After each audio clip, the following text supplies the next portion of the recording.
આપણે બતાવવાના છીએ અને તમારા નેતાઓને કહો કે આ ગુજરાતના લોકોને જે અભણ રાખી રહ્યા છો એ અભણ રાખવાનું બંધ કરે અને આવી કોમેન્ટ નહીં કરવાની. તમે સમજી લેજો એક વાત. તો આપણે વાત કરીશું. મિતેશભાઈ, શું પરિસ્થિતિ છે કહેશો તમે? જી સર, આજે જે લાઈવ થયા એ બદલ ખૂબ ખૂબ આભાર. અમારા ડાંગ જિલ્લાના અંદર ગુજરાતમાં સેવડિયાનું જે ડાંગ જિલ્લા જે ગુજરાતના સૌથી વધારે ચર્ચામાં હોય તો ડાંગ જિલ્લો હોય છે. તો ત્યાંની 311 ગામોમાં જે સ્કૂલો જે 14 છાત્રાલયો અચાનક બંધ કરવામાં આવી છે, જેનું નોટિસ વગર એ લોકોએ 750 છોકરાઓને જે અભ્યાસને રોકવા માટે કામ કર્યું છે.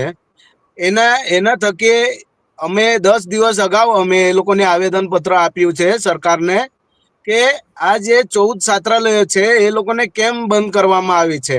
કેમ કે અહીંની ભૌગોલિક પરિસ્થિતિ એવી છે કે પોતે 2-4 કિલોમીટર તો કેવી રીતે નાનો છોકરો જઈ શકે. આજે જે ચાલુ છાત્રાલયોને બંધ કરવામાં આવ્યો છે. આજે એક વિદ્યાર્થીની વાત હોય તે વાત અલગ છે, પરંતુ અમે આ જે મીડિયાના માધ્યમથી લોકોને હું મેસેજ કરવા માંગુ છું કે ડાંગ જિલ્લાના અંદર 14 છાત્રાલયોમાં 750 જેટલા પણ વિદ્યાર્થીઓનો અભ્યાસ આ વર્ષે બગડી રહ્યો છે. અને સ્કૂલમાં જ્યારે અમે તપાસ કરવા વાલીઓ જાય છે ત્યારે વાલીઓને એવો જવાબ આપવામાં આવે છે કે લિવિંગ સર્ટી એ લોકો નથી આપતા, બીજી જગ્યાએ એડમિશન પણ નહીં લઈ શકે. આવી પરિસ્થિતિ છે. તો અમને પણ નહીં સમજાતું કે સરકાર કરવા શું માંગે છે. આજે છાત્રાલયમાં જે વિદ્યાર્થીઓ હતા 750 વિદ્યાર્થીઓ, તો એ કયા વર્ગમાંથી આવતા હતા? કોઈ ગરીબ વર્ગના હતા, જે મજૂરી કરવા માટે બહાર જતા હોય એમને હોસ્ટેલમાં રહેવું પડતું એના બાળકોને, કે કયા પ્રકારના વિદ્યાર્થીઓ હતા? એને થોડી વાત કરશો? જી સર, એ જેટલા પણ વર્ગ જે છે, જે નાના જે છોકરાઓની જે વાત કરીએ છો એ કોઈ અમીરના છોકરાઓ નથી. એ આદિવાસી ગરીબ પ્રજાના છોકરાઓ પ્રાઇવેટ સરકારી સ્કૂલમાં જાય હોય છે અને ત્યાં હોસ્ટેલો ચાલુ હોય, જે છાત્રાલય ચાલતી હોય ત્યાં એ લોકો રહીને ભણે છે. અહીંની ડાંગની ભૌગોલિક પરિસ્થિતિની વાત કરીએ તો અહીંથી 100%માંથી 70% બહાર લોકો કામે જાય છે. તો એ લોકોના છોકરાઓ ત્યાં છાત્રાલયોમાં રહીને શિક્ષણ પ્રાપ્ત કરે છે. અને સરકાર આવી નીતિ અપનાવીને આવી છાત્રાલયોને અચાનક કેવી રીતે બંધ કરી શકે? અમારો કહેવાનો મતલબ. બરાબર. તો એ જે ઉમેશ, શું પરિસ્થિતિ છે આખી આદિવાસી વિસ્તારોમાં? કારણ કે 11 જિલ્લા છે, 1 કરોડની વસ્તી છે, લગભગ 1 કરોડની આસપાસ, અને એમાં લગભગ 20 થી 22% જેટલા તો સ્કૂલમાં ભણતા નાગરિકો છે, બાળકો છે. તો આવી હાલત સરકાર કેમ કરી રહી છે? શું પરિસ્થિતિ છે તમારી દ્રષ્ટિએ? તમારી પાસે શું માહિતી છે? એની સાથે સાથે આપણે જે સ્કૂલ છે, એની સાથે સાથે જે સ્કૂલ છે એનું દ્રશ્ય પણ આપણે જોઈએ. હા ઉમેશ.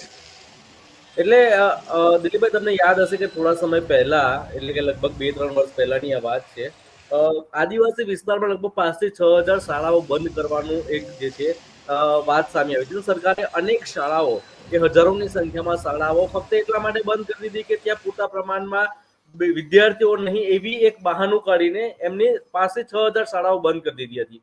તે વખતે પણ આ જે આદિવાસી સમાજના બાળકોનો જે ફંડામેન્ટલ રાઇટ્સ જે છે, એમનો જે શિક્ષણનો અધિકાર છે, તેનું સરેઆમ ઉલ્લંઘન કરીને આજે 5 થી 6 હજાર જેટલી શાળાઓ બંધ કરી હતી. અને ત્યાર પછી એક નવી વ્યવસ્થાઓ ઊભી કરી કે ભાઈ શાળાઓ મર્જ કરી, એને ટેકનિકલ ટર્મ આપી દીધું કે અમે શાળાઓ મર્જ કરી છે અને એક જગ્યાએ બાળકો ભણે એ વ્યવસ્થાઓ કરી છે. હવે આદિવાસી વિસ્તારની ભૌગોલિક પરિસ્થિતિ સમજવાની ખૂબ જરૂર છે. આદિવાસી સમાજ જે છે એ જ્યાં તેનું ખેતર હોય ને ત્યાં પોતાનું જે ઘર છે એ બાંધીને રહેતો હોય છે. હવે ભારત દેશના સંવિધાનમાં એજ્યુકેશન એ ફંડામેન્ટલ રાઇટ્સ છે, બરાબર. એનો અર્થ એ થયો કે કોઈ એક ગામમાં ફક્ત એક બાળક હોય તો પણ ત્યાં આગળ શાળા ચાલવી જોઈએ અને તે એ શાળાઓમાં શિક્ષકો પણ રેગ્યુલર આવવા જોઈએ. પરંતુ આદિવાસી વિસ્તારોમાં સ્થિતિ બહુ જ અલગ છે. આદિવાસી વિસ્તારોમાં આ ચોમાસાના અત્યારે વરસાદની સિઝન છે. દિલીપભાઈ, તમને પણ ખબર છે કે રોડ રસ્તાઓની હાલત શું થઈ ગઈ છે. આજની તારીખમાં ચાલુ શાળાઓમાં પણ જો ઇન્સ્પેક્શન કરવામાં આવે ને તો મારી ખાતરી છે કે 15 થી 20% જેટલી શાળાઓ જે છે આદિવાસી વિસ્તારની, ત્યાં આજે પણ શિક્ષકો આજની તારીખે પહોંચી નહીં શક્યા હોય. અને આ સ્થિતિ દર વર્ષે પેદા થાય છે અને દર વર્ષે આનો કોઈ પણ પ્રકારનો ઉકેલ જે તે તંત્ર દ્વારા કરવામાં નથી આવતો. હવે તમે એ પણ જોયું હશે કે આદિવાસી વિસ્તારોમાં શિક્ષણની સ્થિતિને લઈને અનેક વસ્તુઓ, અનેક મુદ્દાઓ જે છે એના કારણે એ પોલિટિકલ પાર્ટીઓ હોય કે સામાજિક લોકો હોય એ શિક્ષણને લઈને આવેદન આપતા હોય છે, પરંતુ આદિવાસી વિસ્તારના પોલિટિક્સમાં ક્યારેય મુખ્ય મુદ્દો નથી બન્યો શિક્ષણનો.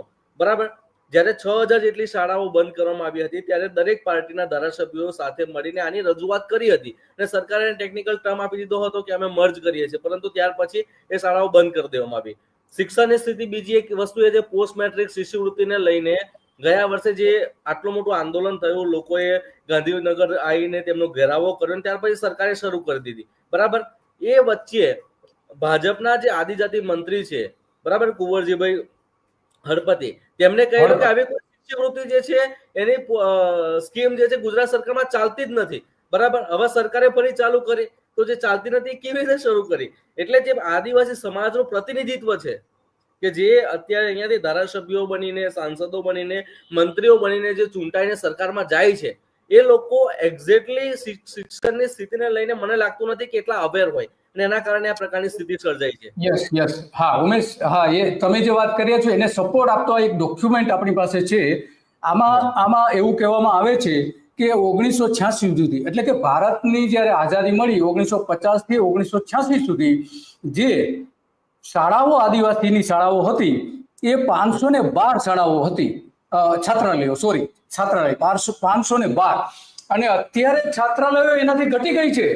તો આ જે ભાજપ જે કરવા માંગે છે એ આમાં સ્પષ્ટપણે દેખાય છે કે 512 છાત્રાલય જે હતા એ કેમ ઘટી ગયા, શાના માટે ઘટીને અત્યારે કેમ ઓછા થઈ ગયા છે? જે કંઈ ચાલે છે એમાં મોટાભાગના ગ્રાન્ટ ઇન એડ, એટલે સરકાર જે એને ગ્રાન્ટ આપે છે એવા જ મોટાભાગના છે, પરંતુ સરકાર પોતે ચલાવતી હોય એવા 189 ની આસપાસ છાત્રાલયો છે. તો આ જે તમે વાત કરી રહ્યા છો એ વાત આની સાથે મેચ થાય છે. હા, શું આગળ વાત કરતા હતા તમે? અને બીજી વસ્તુ એ કે આદિવાસી વિસ્તારમાં છાત્રાલયોમાં જે રહીને અત્યારે જે છાત્રાલયોનો આપણે જે ચર્ચા કરી રહ્યા છે, આદિવાસી સમાજની એક જે પેઢી જે છે એ ભણી ગણીને આગળ આવ્યું છે, એનો મુખ્ય એનો જે પાયો છે ને, એ પાયો જે છે એ આ છાત્રાલયોમાં રહ્યો છે. આશ્રમ શાળાઓમાં રહીને ત્યાંના વિદ્યાર્થીઓ ભણ્યા અને આજે અધિકારીઓ બન્યા છે. હવે એ જે સ્ટ્રક્ચર છે એને સરકાર આખું ખતમ કરી દેવા માંગે છે, મને એવું લાગે છે, કારણ કે આ છાત્રાલયો બંધ કર્યા પછી નિર્ણય પછી મને એવું લાગે છે. અને એ જે સ્ટ્રક્ચર જો તૂટી જશે તો ફરી એકવાર આદિવાસી સમાજના જે વિદ્યાર્થીઓ છે તે પોતાના શિક્ષણના અધિકારથી વંચિત થઈ જશે, મને એવું લાગે છે. દિલીપભાઈ, તો હા ઉમેશભાઈ, આ અર્જુન રાઠવા છે, આપણા દર્શક છે, અત્યારે જોઈ રહ્યા છે. તો બીજા દર્શકોને પણ વિનંતી છે કે તમે તમારા હિતના જે વિગતો હોય, તમને જે મુશ્કેલીઓ હોય એ ચોક્કસ અમને જણાવો.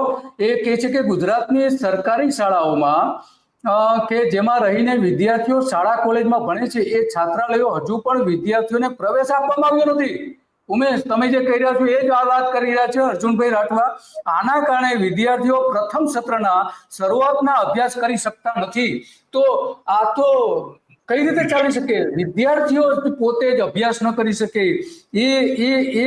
એની વાત એ કરી રહ્યા છે અર્જુનભાઈનો બીજો એક મેસેજ છે, એ એવું કહી રહ્યા છે કે ખાસ આદિવાસી, દલિત, ઓબીસી અને અન્ય ગરીબ પરિવારના બાળકોની આ સમસ્યા છે.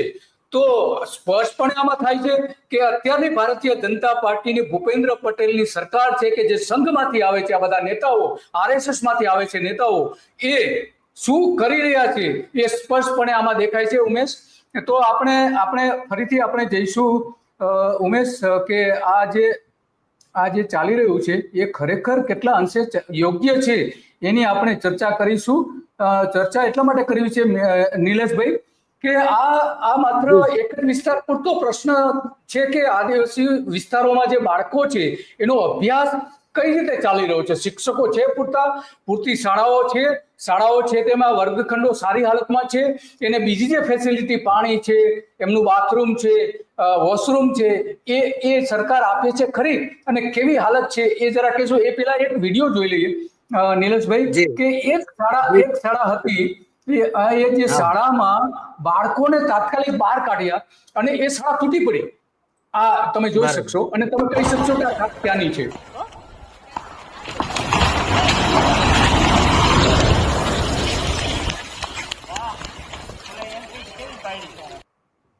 આ વિડીયો જૂનો છે પરંતુ આદિવાસી વિસ્તારની જે એક શાળાનો છે. હા બરાબર.